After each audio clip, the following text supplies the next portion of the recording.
ஆண்டு குயின்ஸ்லாந்தின் சன்ஷைன் கோஸ்டில் உள்ள பிளாங்ஸ்டன் என்ற இடத்தில் நாங்கள் இப்போது வசிக்கும் இடத்தை கண்டுபிடித்தோம். இது 7 ஏக்கர் நிலம். மழைக்காடாக இருந்த இந்த நிலம் ஒரு கட்டத்தில் அவக்காடோ பழமர பண்ணையாக மாறி பல ஆண்டுகளாக கவனிப்பாரற்று கிடந்தது.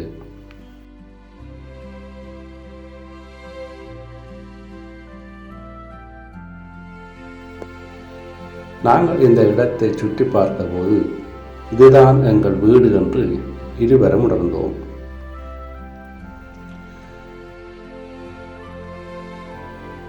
நாங்கள் எங்கள் கனவுகள், யோசனை மற்றும் செயற்பாட்டை மாற்றினோம். ஆயிரக்கணக்கான மலைக்காட்டு மரங்கள், கம் மரங்கள் மற்றும் பூர்வீக மரங்கள், பனைகள் மற்றும் நிச்சயமாக பழங்கள் மற்றும் விதை மரங்களை நடுவதில் எங்கள் விடுமுறை நேரத்தை செலவழித்தோம்.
ஆயிரத்தி 1995 சிவபாபாவிடம் வந்தோம்.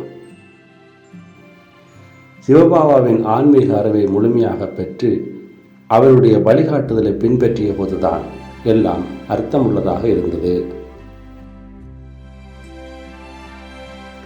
அதன் பிறகு நாங்கள் ஒரு வசதியான வீடொன்றை கட்டி நிரந்தரமாக பிளாங்ஸ்டனுக்கு செல்ல முடிவு செய்தோம்.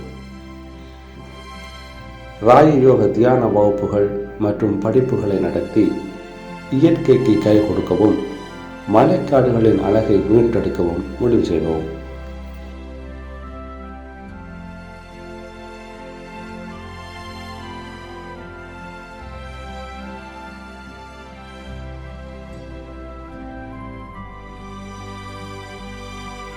பயோடைனமிக் முறை B500 என்ற வைட்டமின் மாத்திரையை மண்ணுக்கு தெளித்தோம்.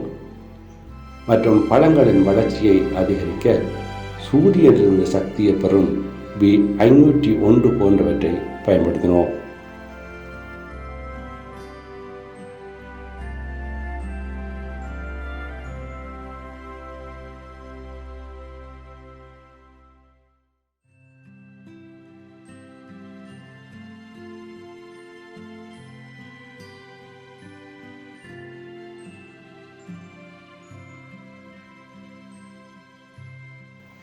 குறிப்பாக இயற்கை மற்றும் வன விலங்குகளுடன் இணக்கமாக பழகவும் அதன் தேவைகளை புரிந்து கொள்ளவும் கற்றுக்கொள்ளும் அதிர்ஷ்டத்தினை யோசப் பெற்றிருந்தார். நாம் இயற்கையின் பணிப்பெண்கள் என்பதும் அனைவருக்கும் சாதகமான எதிர்காலத்தை நிலைநிறுத்த உதவுவது நமது பங்கு என்பதும் அவரது ஆழ்ந்த உணர்வாக இருந்தது.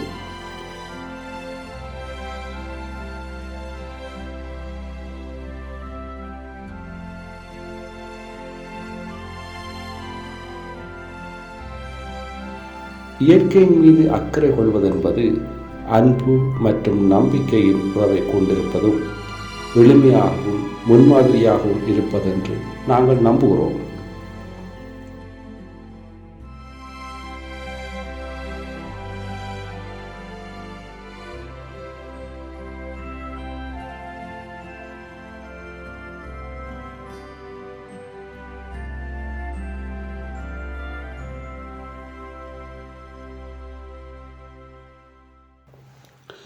பிரம்மகுமாரிகளின் வாழ்க்கை முறையானது கொடுக்கல் வாங்கல் சமநிலையின் முக்கியத்துவத்தை பற்றிய ஆழமான அர்த்தத்திற்கும் புரிதலுக்கும் நம்மை மீண்டும் கொண்டு வந்துள்ளது என்பதை நாங்கள் கண்டறிந்துள்ளோம்.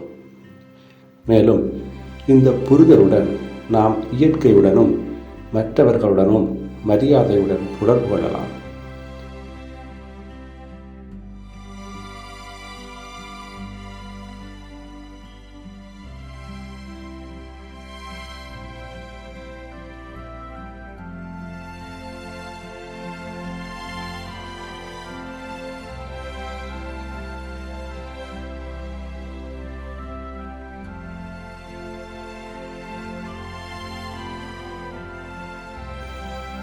இயற்கையானது ஆன்மீகத்தை வலுப்படுத்துகிறது மற்றும் நிரப்புகிறது என்பதை நானே உணர்கிறேன்.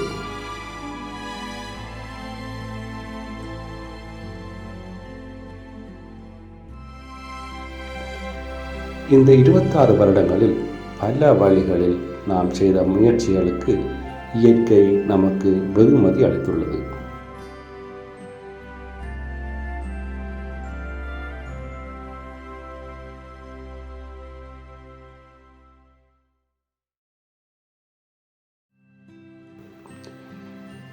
ஜோசப் ஒரு நீரூற்றை கண்டுபிடித்தார்.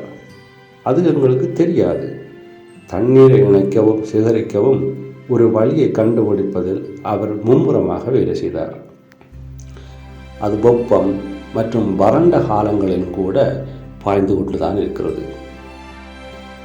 எங்கள் தண்ணீர் தொட்டிகள் எப்பொழுதும் நிரம்பி இருக்கும்.